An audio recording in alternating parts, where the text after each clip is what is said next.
Kan daw to may la ay kasi dar sarili at san ve tika niya amaro tu tournament kan nai lai te niya in han ruwa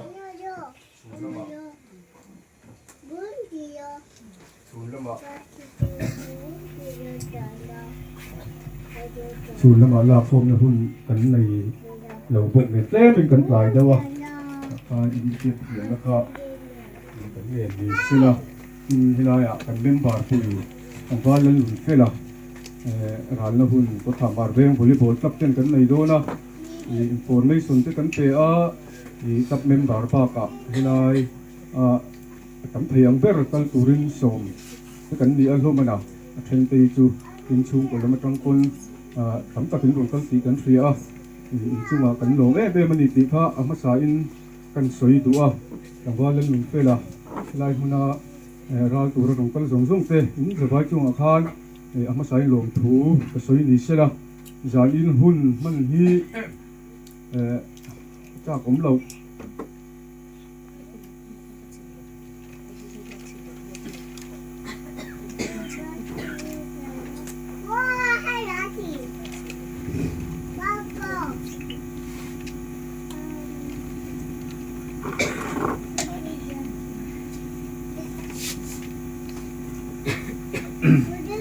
cha kom zong ai tu dun til cha kom tak ami lowa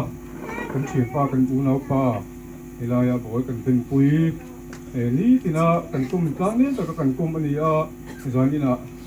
asuna hun kan lei tu hi alung chiat thak ka tia amaro chu him takin zanin hun hi kan hung tura ngai la tha ange tin zanin kan hun kan man dan tu kan program hi kan siar ma support ange aral na hun program hi December ni somthum sam hun kam hi le panga dar sari le chan ve ti khan ya ma ro chu kan te fet a amun hi pulan nun sang ral te in mar veng ni a huai tu hi puai slan nun ra ma kan ni a senior vice president kani yon hun ser mang tu hi ar lal puya executive committee member ni tun sai ho na kan na yang a kan ha sak tu ha huai tu ten lo rin lok thai na ti mau dai re ti kha kan thang te ang chuan chu mi zo chuan ral na thil han hi pu ar mal som juala general secretary ani hi pona ma han nge arun kal tura ngai ila aman lo chuan kan secretary joint secretary ma ko ai chuan mo tu kha lai chu ma ya li khan ong thei tura ngai ila ka nge thu soi hi pulal ram in sang jong te vice president ani a chuan thu soi dang van marcos ailan moi puya joint secretary tun chung khua atangin thu soi na hun kan ngai thapuk anga chuan adu apiang tan soi na hun minute nga kha kan honga ai hi che thai lawa ma ni in a tho dana sir khan kan soi mai do nia chuan zai ho nei tam thayang ber zai ho na nei ni seng ti ani a chuan a top na hi thuai tu puta ani a top na hun min man sak a pathian ne na tong trai na min nei sak tu khan pu si zo min thanga kha ka lo hrin lok ni sela a tha ange chuan masapera chuan hun set min man sak turin pu ar la lo puya lo so ma hey zani na kan thian pa kan lu nau pa kan thian pa kan lu nau pa nan lu pela ra na hun kan mang chu ani tamaya sing te tia da na chuan le kan bai sei da na chuan that lai wang lai hun tak mai tiang hian da tuan ram ya san ta ani a ma tong chuan ke tiang ma ro chu pathian lam hi har sabna te lo ten hian pathian ring tu te kan van nei ne mem chu har sabna kan chu lo ten hian in mem na tur in nga na tur chok na tur la li suwa kan nei hi kan van nei na ni hi kan se sa tuwa zo ka chan chin a chuan a til nei zong te lak sak ani a chu ta pa chu pathian de nei na vui lo ni pathian de na ta thil tha kan bo thil chalo ko kan bulo ko ngam di tin zo pakhan a chung chang kha soyani pathian chu kan bu angin chu tiang chuan teli point thil tha tam tak kan huwa kan chuan thil chalo lo tan ni thiat tiu ha ri kan ti chian i hring dam chu hi chu chung rei lo te lo langa ral le mai hi ti te kan bu ni pathian chu wang chuan te ko vel kan om chu hian kan chan chin hi pathian hian a record ani a chung lama hian record zela lia kan chan chin hi wila zana hian ka tuwa pathian ro puina tur te pathian faka choi moi turin zana in kan rel ro in buat sai ta ila chu la nun fela tharau du dan de pathian du dan po ani nge yang ti ka ring ka tani chu wang chu zana a hian in tilung le sopa a nun lui nga ya mani po in control thelo pathian lam ngai sakman lo tur ko pa kan rel ro kan lo ta chuan chu a chalawi ka sia zan a hian ling takin pathian fakin choi moi la pathian du dan ang le ya hun kan man te la tur kan rel ro in buat sai ta ka sia chu kan soi thei tok ni sela pathian ma pun chong tra ang zanina lalpa kan pathian du kan mangai tu nang marem ruat thiam thei turin angin ni ho hi tharau in min tuam la lalpa nang marem ruat ta hian lim le lo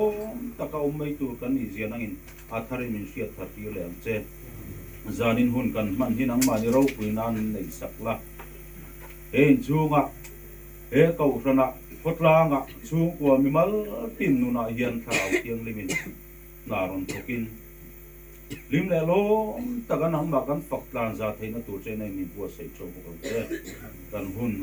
zong ro puina turin e te la li so min hena kan ti la che amen lo ko be kan la kan sa anga kan than kha tuan la pakhat kha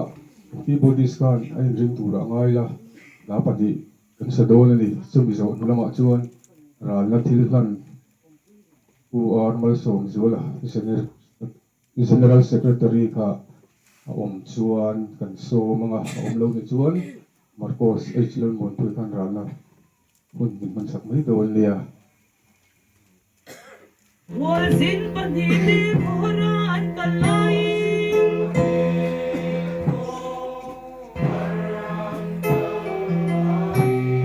Lai kwa lo pui san thi bin atang ona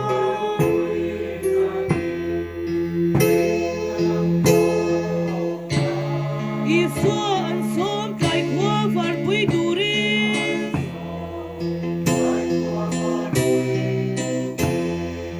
An pe na om te che kwa kai don na e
lấy xin mi đi tổ là viên và mi cần đi tổ zo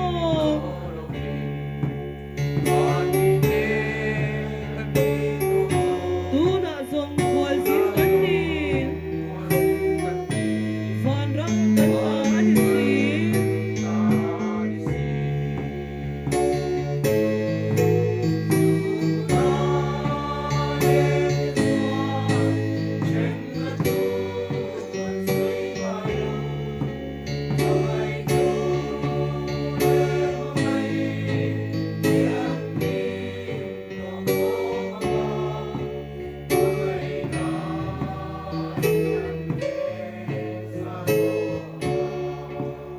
nát na lệ lung anh na đê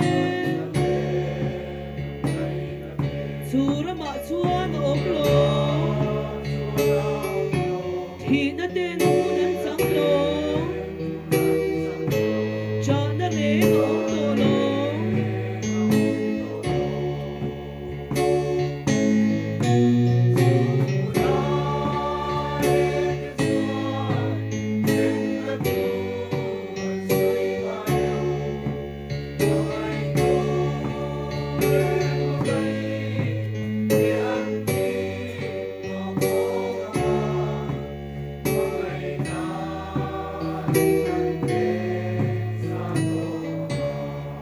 lalba mel ka puhut chuan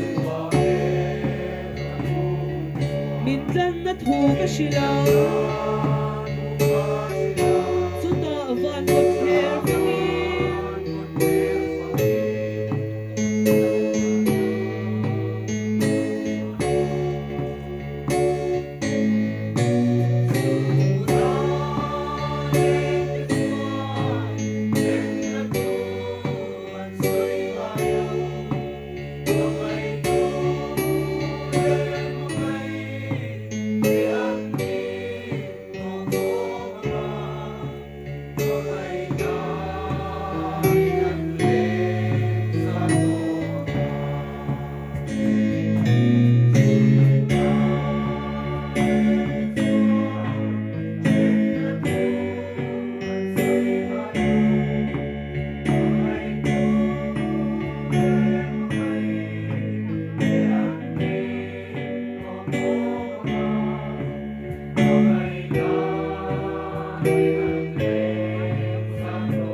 Allah hilhan min lan saktu khan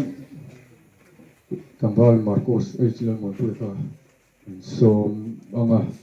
ti rual chuan alo in bo sai chungin lim te wa han suai don ka thiam che bok si lo mu ta ka han suai don po khan ka thiam che chung lo wa suai tu ber hian ka sil lo ang reng khop maya ma ro chu ke ma ni a thai sam chuan lim sam mi la lim taka zanin hun hi mong tlang ila ka du le maya chu chu kan soi le du lo ka tin ko tha mar ve bhuli bot lak te hian na tinge ral na hi in phati har ve ti te po kha soi te po om zau zau thina ama ro chu OB in committee in OB kuta an da OB chuan kan la ui deuh awangin ral la kha helaya hun man kha te mat thuan deuh hlekin aral tur helai buna pokren mang tu ten an man zo hun lama hun chu mang ve ila atha in kan ria kan ui deuh leka lanun fela pola marvem holi bol kaptena helai buna hun han man kha tun ba khi chu ro pui tak te mai la khan han kan man to lo mel deuh bok sia chu wangin ro pui deuh leka hun man kan du wang khan kan man mo vak lawa chu wang chuan tle min kan han ti tlai deuh ani a kan milai po khan an nei tu chan chang deuh kan ni in kan ria kan ti thu deuh bok a chu mi wang chu kan man mo lo ni ti kha kan soi lang ve le du lok ani chu o tu na rana hun thil pek cái turin trong vai mà cô sai được số mà Ano suy đó thì mình cái program hi mình ngay xìa mình giống mal mấy cái WeWork xìa committee với tấm tấm suy hawa cùng thằng là bộ phận để sáng để các anh tụi mình đi mai rồi su bữa nay mình đua sắc thì xuống giải hiện hiện đâu tụi ta hiện hiện thì cái base ấy park park in anh cal khoma thì anh ôm cái bị ruột xuống thì rú cal thui đủ hết mà ya một sáng sáng trong in hay cái status đấy cái flyer xiêm xin đấy à bố rồi phát ra trong in à khá to cái sân xin in rốt để in suy xuyên ngay tấm cái ống rồi ha thì chút tiền chút vấn đề muốn ta thì thua cái này bộ muốn làm bằng hạ vấn đề của bằng thị vấn đề rèn bị xuống lâu này à mai rồi chú thì chỉ là cái hun sẽ mang tu khăn rồi sấy tổ thì nó thì in đông phun nan lệ luan na kan fan chuan se tan hi alom ve do na ni chu se tan hi lom lo hi ring tu de chuan kan tu ngai ka ria chumi kan to len na man ro poi mo tak ani theinan po chuan he tin hi pathian in mala som ni hian ka ria mala som zel poi ka ring bok ani ti chuan hei kor tha mal reng volleyball tapin kan players ani satli alova executive member ani boka aral na bom to ila atia chuan bom kan to a na chang kan lo the tok lo deuh hruta chung ko lama chang pe chuan mi soi nuam lo kha ani ngei na rin oma tu por tak thang in to khom te po ati ro chang khan bom te lo do kha cha ko min ka sia mal ngai dang kan soi kai zo ani chu ki chuan ka bin ma khiat reng nan sai dei son asiama ki chuan dal na sung poisa ting khom ne zaina hian kanin za don ni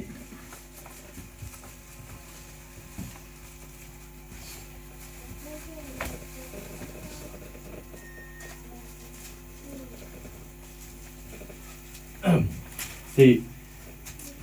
chiết tổ cái nồng hiền flyer thế càng xiêm chỉ na thì lần lần phê là bầu rồi là flyer xiêm khá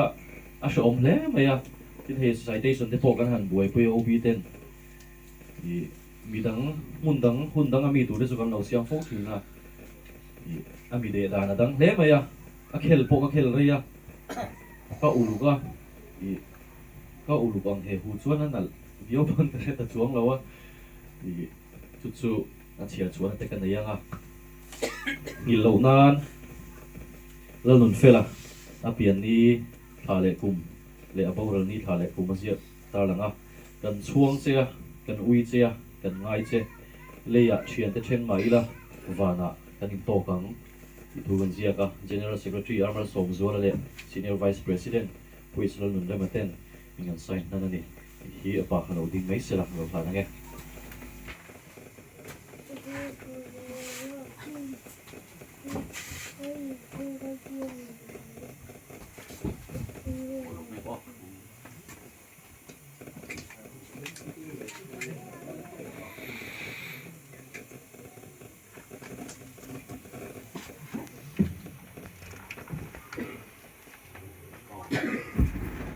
lo la ding lo mai sela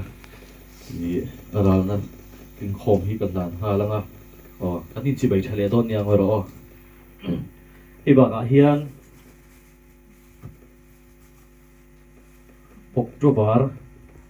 October min lo thon to KHVC na ra na hun program min ngai cha na wanga e huna ron til tuma hun kan ha char ania hun thar volleyball club achang hian family an lo om hran le a players se ho po anom tela a players te fans am bi kan ni chu lan fela fans te achang in citation le poisa don thona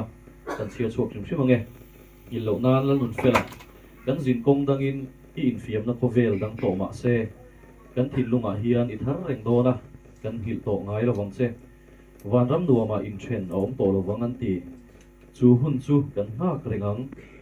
i lim thla thirin kan nun kan don kira kan du ai sam zong ten mual min liam san ma se a ai nuwa wang ina kan in tong le don nia o in ni thian te SVC family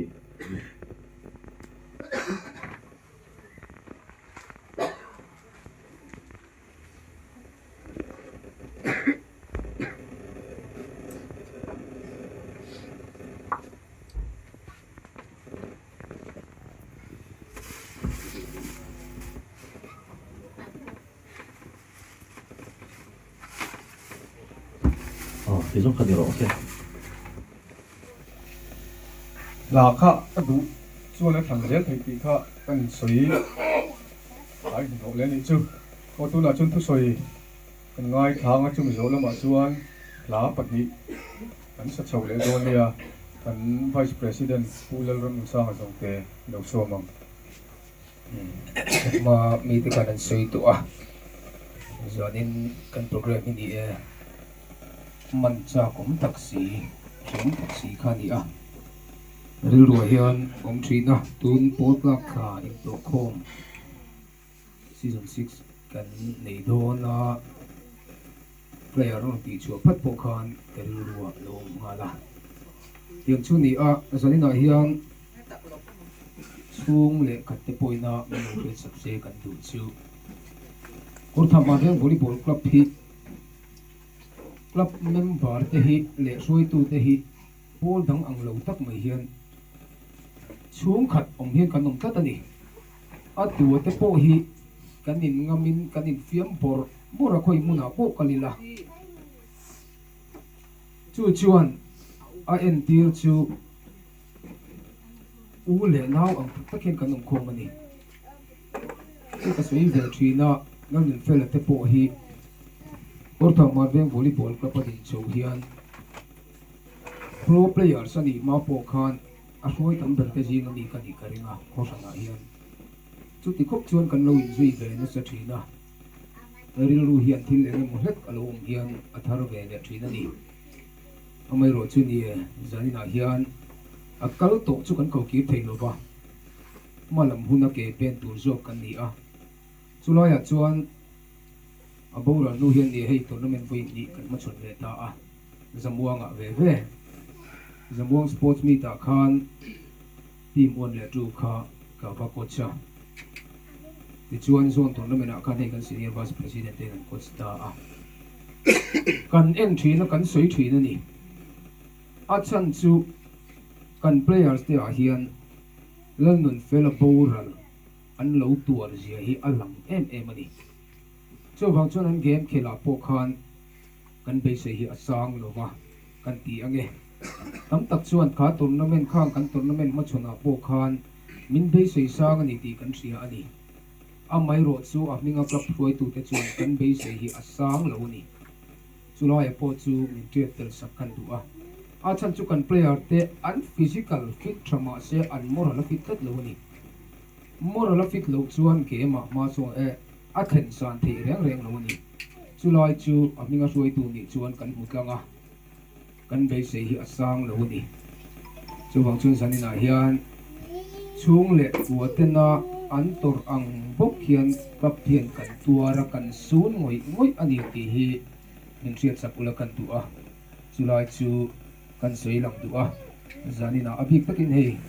ne kan throi tuina soyang khan club member te ba ka ama ui tu te chung le khat te kan local kho mani a amai ro chu zanina hian kan throi tu soyang khan alim theyang berin ma hun man tu mila ei ma nia thil kal to kan thil chuan a se om mai ani ti lai kha kan sei du a kan ril ru ero chu adam don chuang lo ani chulai te chu ka sei thei tok ni mai sela kan du tok mai ange ule ha tu kha azunga jun danin ti kha kan vice president khan asoya nan fela hi asoi hem kopin ka sia pro player san ma hian nan lu fela suai to na ka chu ni suai tel ve deuh zelin ka sia ke po tiang chu kan ni a kan in zui dan hi a tir tang khan soi la soi tu hi tam nu tu ka anum che thak zong pun soi la chana hom tham ani a kan zui na sa tiang khop chuanin ni important kan ni a amaru chu anung che zong a hun kal pui chi ani to lawa kan lung chiat awanga kan ril ru mang anga kan lung oi lo wanga ama hi ko ki thai ani to lawa chu wangin kan malam hun a eng zonga kan thira a hin om zonga kan thira thian thu zong po a kan thir hi ama in ka thira a lung mai zong kan thira a volleyball zona po khel that thei lo te practice that thei lo te in la fit pai lo anga te kan chua kan chuan in kan hian tia zon ani in apovel zong kon thiria rui lo lama kan tlan ani chuan kan tlan riang a top ni chu thi na ani mai chu zani na kan sun tang hwalan mun phela hian rum hria sem alum oi ka ring lo ani chu wangin lan mun phela du zong kan ti du ani chuan ama kan hriat rin nan chuan a player se po thei to Africa ama ta na hela champion thei thura kan dil ru te po kan siam a tha in ka hria in a rui lo zong a kan lo kal ani pon kan rui lo ti ta kan sima ama kan hriat ran nana kan ti to lo te hi a tha chu ti lo chuan a to pa chuan thi na ba ma cham tu kan nei lo he ti na hian thalam min pan na tura man ru kan kai ta ga mang sela chu ti ni lo wa che zonga kan kal ni chuan kan chatian ti lang chu pathian du lo zong ani ti kha kan hriat a tha in ka hria kan soi ve lok ani chu chuan la ta khona an nei lenga ka thang du te kon na thang thei le tura ngai la tha nge la pa ni kan sa chu zo chuan tu soi kan ngai khale don nia Quý vị về ngay đầu xuân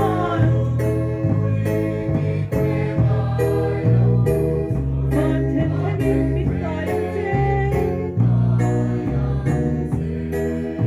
không biết đến khi nào thì về về đó mà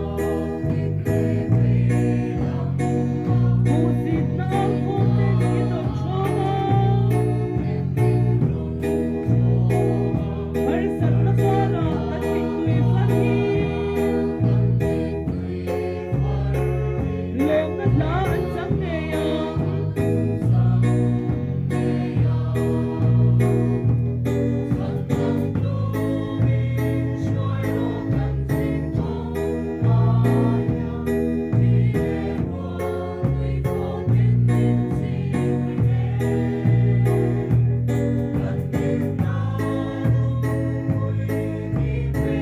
ấy tất cái suy lo vắng thu suy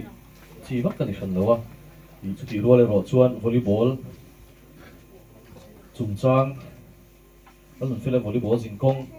buổi thuốc ta chuẩn xuống quán thì thấu đua lên thì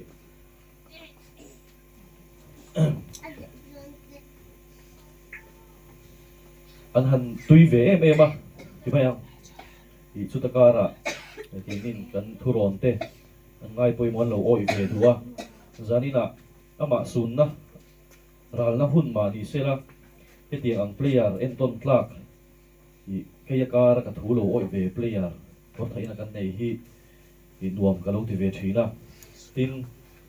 e sang ti song pariat invitation tournament ania roi chau chum hi chu bi ma te po chuan chu kolama chang te chuan plan tam tak te pon lo nei to in ka ria i chu tianga kal chawa division niama le thalea NIS coach noya ong tura ruwa man na siam kan niya mai ro chu kan tum na club bera kha to ble ta ka wangin na si sia kan chuan phal chun zom lo ti chuan cham tlang renga khel na hun kha changai chuang lo ni ma se a phun noi ngai mi lawa a om lui chang changa vo zanina helaya ral na program kan man te i mun sang sanga changa ral na ron nei te ron plo thin te heng hoina an thian chan hi a thu oi wang le a do thei wang te i ania a in zoom thei na ra te ani zen local com players junior te zok pol ani sela in zoom thei na tel lo chuan i pason na hi om thei lo wa do fin na tak tak hi om thei lo vin ka ria chu chu lo nun fela changa Anton tu langsar tak chiang tak ka bu chu ania chu war takin ka soi du ni ti chuan plot lapa an khel chawa a boral ma thleng khan lom thu te hi min na ron thil ve thin ani tlap tam taka khelna i ke khan lo ti pui lo mai la a in hai kwa in midang ti pui tu tha tak taka nei thawang amai ro chu i ke ni kara ta thu lo oi i na te ti mayang i ka tiang ang din mun na ron chang chho din mun tha result tha ron nei chho te ka lom thu hi min na ron thil ve chang chang thina ti chuan kon pha po hian player strength khat hi base na nei sang tak nei chunga hi han phoi chho ti po hi kan nei phok thina ni khodang dang ti pui hi kan nga thina soi kai lokila high school te higher te college thengin volleyball in kongro su em an thiam na bangin free admission thengin ke ni ai thing tlang ko te in za le ti ang vel chau te po players hi on volleyball thiam awanga college free admission ati puidam taki kan nei to ni chu tiang ang tur player hi kon tha changyan chuak ve thin se ti ka du tu sam thin ania hi kan han zira volleyball kan khel te la kan chol dek thin ka ui thin ani chu tiang tho chuan hei tuna ramdin ko ana asia setter sang ni som ni panga pro volleyball ka best setter la tu le rochan puya zol pui player te po hi zo nu te nen hian an pathum hian ana asia khan ka roi chawa amai ro chu zo nu nei hi cham tlang talawa rem chang zong na wang te po niang i ti chuan an ni po hi rochan ate ramdin ko ma te po pro club champion team anon nian ni po hian lom thui min na ron sil ve thina ni i an ni tan hian thil ro pui tam tak ka ti lo ti thei po ka nei khan lawa amai ro chu ka ti ve thei tok ne geng hriat le ka line thana i ka kal ta sa ti ya midang de ta na thei tok chua ve ne geng hriat na thina thuan lo oi na zar te hlok hin na melan sang chho thin hi bu duam ka ti ya midang kan soi kai de chan po khodang ke ni ai khote ten ka tiang din bunan luan hi ni chuan a kholian zok le players ma ko eng zok nei te hian kan ti ve thei ani ti kha players kal khom te kan tam buk ne kan soi tel du ani ti chuan lalun fela boral khan la ti ngai mi alo mizoram ka hriat china mizoram volleyball la ti ngai lo aral na huna mizoram notice olympic team le all star team te chuba ka chuan pro division shim a thei kor tha aron chuka lalun fela in khel na thing nge ya marveng ko ta hian charity match memorial charity match ante poniang khatiang khan ya helai aron chor chuan a kon nge ya hun ron man hian cha khani amai ro chu HBC ten pol thak lein to khom kan nei thin ti an ria chu mi hun chu an ron thak ve dewa in an ron tum hun kha ruwa te la tla wangin kong lama har sana te omatin players te pro division player te kha jin chuak an tam si a ko kum top tournament hak mai ang an ti a amai ro chu chumdanga kan ti angin kan ti thei da si lawa huna tek te to ne nan kal thei lawa zaina hian Mizoram volleyball lovers admin IO ni na te pon yang ralna te kha kan khona a pedutan ralna pedutan ti in kha zaina hian in nan kan nei pokanga amai ro chu kan ti cha kem sai thei so ne ro chu kan ti thei da lawa ralna sum fai so zaina kan in lan do na ni tin kan hriat reng tur ka du chu lalun fela kha volleyball a khana tha ani sakya lawa anung chang a thatel em kha lap sang ina an ring thin na chana ni i pakhat kan soilo kanga tournament in kan kala adam lawa amuwa akwa thalawa ti kan zaina kan shoi tu kan senior vice hian aware sa siam saka lem ti khat ang vel hi chu lo lo omin ka ring tlai kan hole khan ngatinge inzo da che adal lu tu ka lo ti tak ve mai om khan ya ka tiang te kha chu tiang khopa ti enge thil soi tam lo trong tam lo le ngai to ril ngai to mania kha pro division chin player se le tap shoi du ten an mu tlang tam takani mi patlap nei lo mai chetlap nei po hian mi patlap nei ta ila tia an player select masak jinga lan un fela ming hi rizela ni tin kumin season kan khel thei sela la dam ta sela season thari khel thei se Mizorama best middle blocker la thei tur a ma mane na an khai khin ber hi ani nge ni chu tiang chu din hun that chho wang lai ani a zaina hian ra na hun ero kan pangta chu ni a soi tu dam tak over tu soi tu dam ten lo boka ta du tok khri mai ange phone sela MVL Mizoram volleyball lovers tena non fela ral na sumking khom hi pa khaming lo don sakle mai sela sami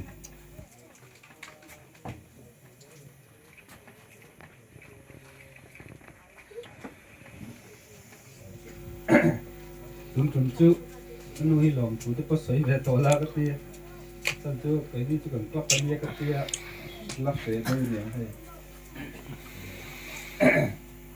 lom thu soi ba ki tu kan nei lo wa kai ni chon kan lo ma e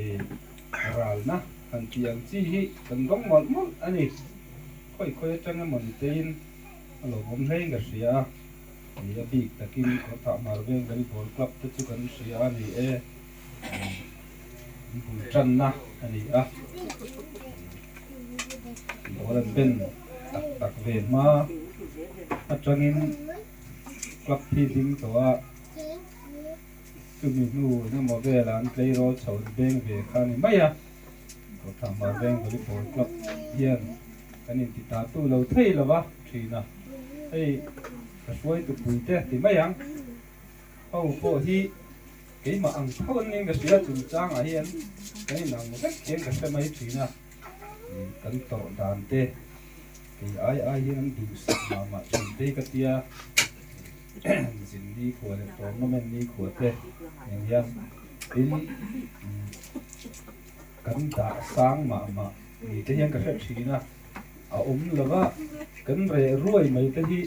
ka ngai dana ni vak lawa mayang nang ko ma te hian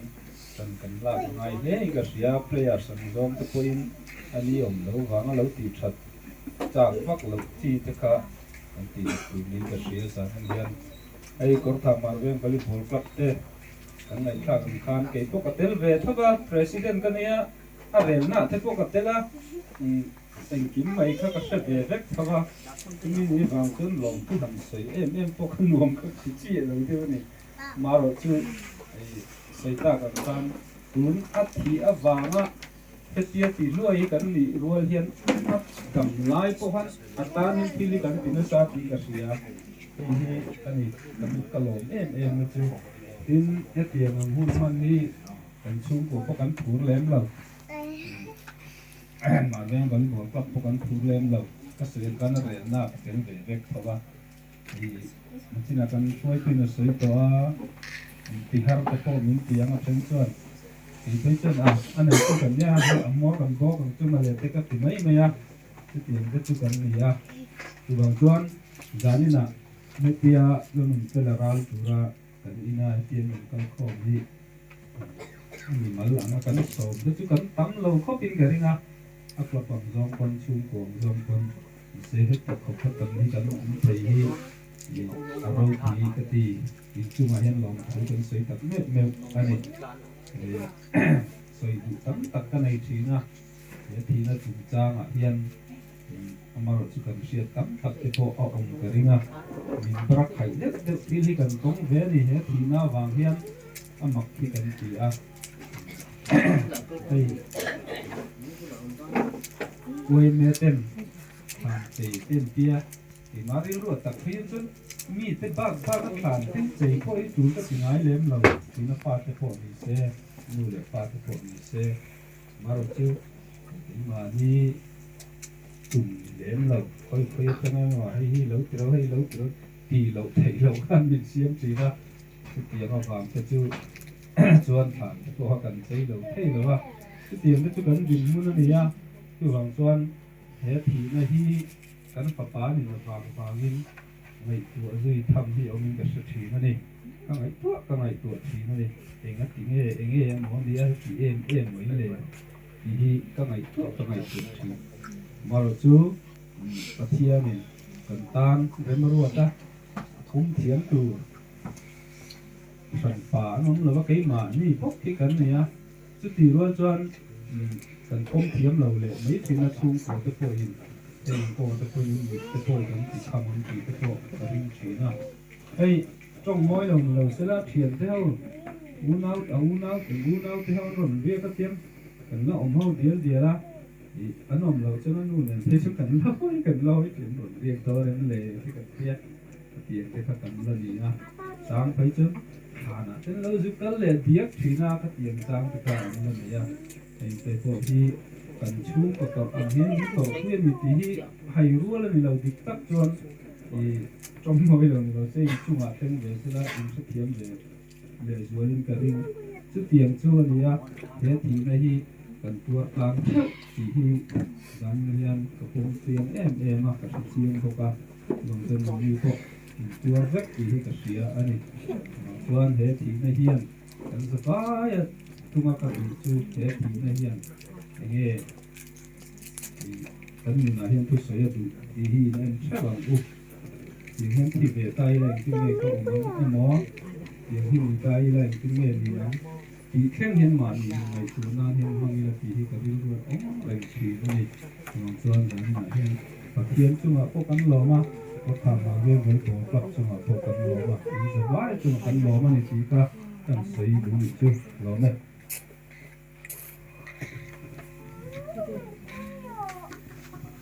nhìn lúc này nó cứ sôi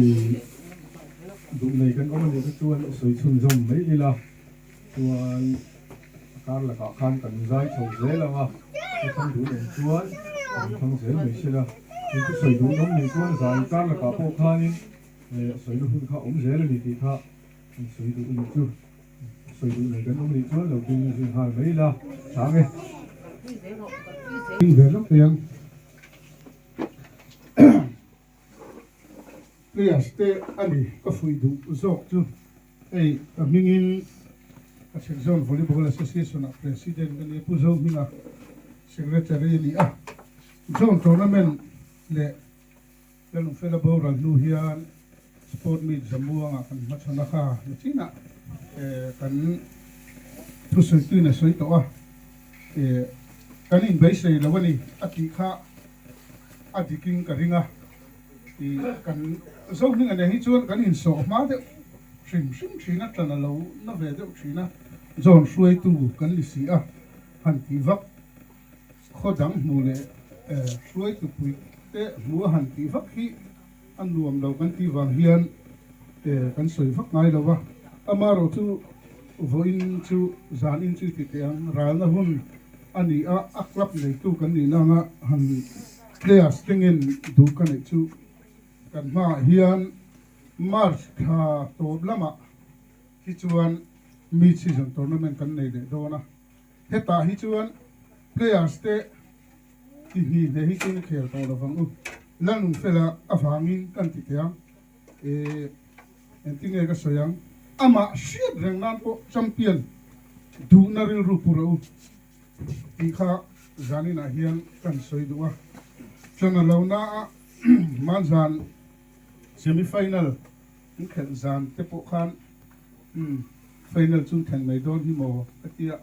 kan tia to pa in chak zau ta la fa ral zone in kan ral do na wangin chung khat leina nu le pa te u le naw ten run kala solaya kong le lama zone suai tu li chuan la champion ngai lo te champion se ti du na ril ru a rual khan final kheli la lanun fela riat rengnan he tournament hi chu champion ngai se ti kha kai mang ni mal ril ru ani a amaro chu final kan khen zo talawa eng angpon lanun fela hi aw ma ila kau ma ila aron le to don lava kan torna song te hi tuna chuan da tha ila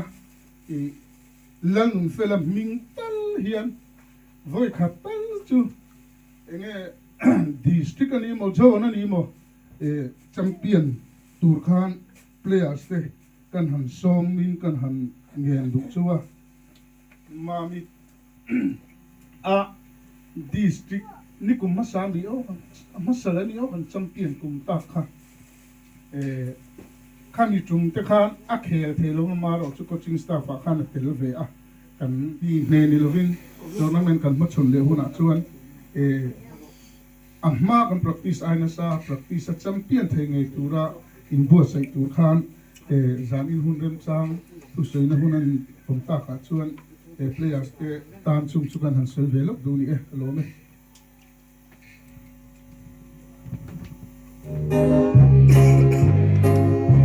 Wale solore omno Dalma se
mai lúc nào ram chỉ kha chen o chen na ram kha ding chu min kan sa nga ba na ni kan hang nga du le ba du na ma ko ha na le ga thai thot pin kha tang don ya ti chuan tu ko kha pu si zo pin kha kha ni ne na ông trai nó hôn này là hilai cả hôn chú cần tục tốt mấy đồn đi à tính giải này đầu tiên là đi lên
lalpa kan pathian min mangai tu e khovela kan cham chungin pakate ria kan kalbowin kan kiam thin chu patin reng te lalpa sanina he pilai muna kan local khom san isia e kan unau pa kan papa kan chian e khovela sin kong azo to hun nangin kiruam man alte alo thengin zanina ortha marveng volleyball captain aral na hun kan buat sai te tuang takin kan mang ni in kan sia lalpa ahun le ni kan ruam han te nangin min suai thena bangin lom thu kan ron sui se lalpa zanina hian lang balang nun fela kal santa te hian na kan ti kan lunga ya kan trap ani amun ruak azaw ma lalpa kai ni chuan ti thai kan nei lo nang in itharau thiang himin apun ruak ki ron luak khatang se lalpa anu le pa u le nau akal san tak te po nang in itharau thiang himin om puila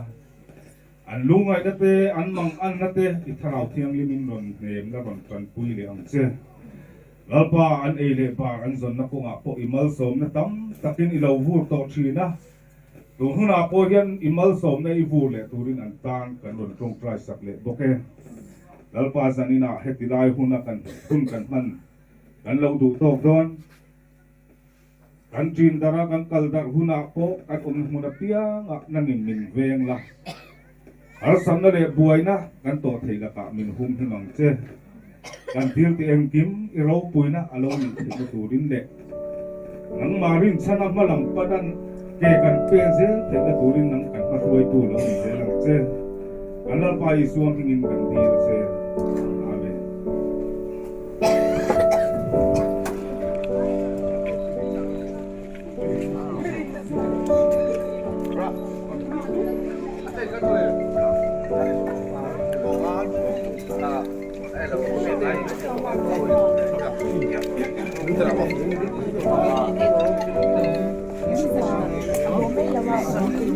Hai, lo gila. Hai, kak. Ora. Hai, kak.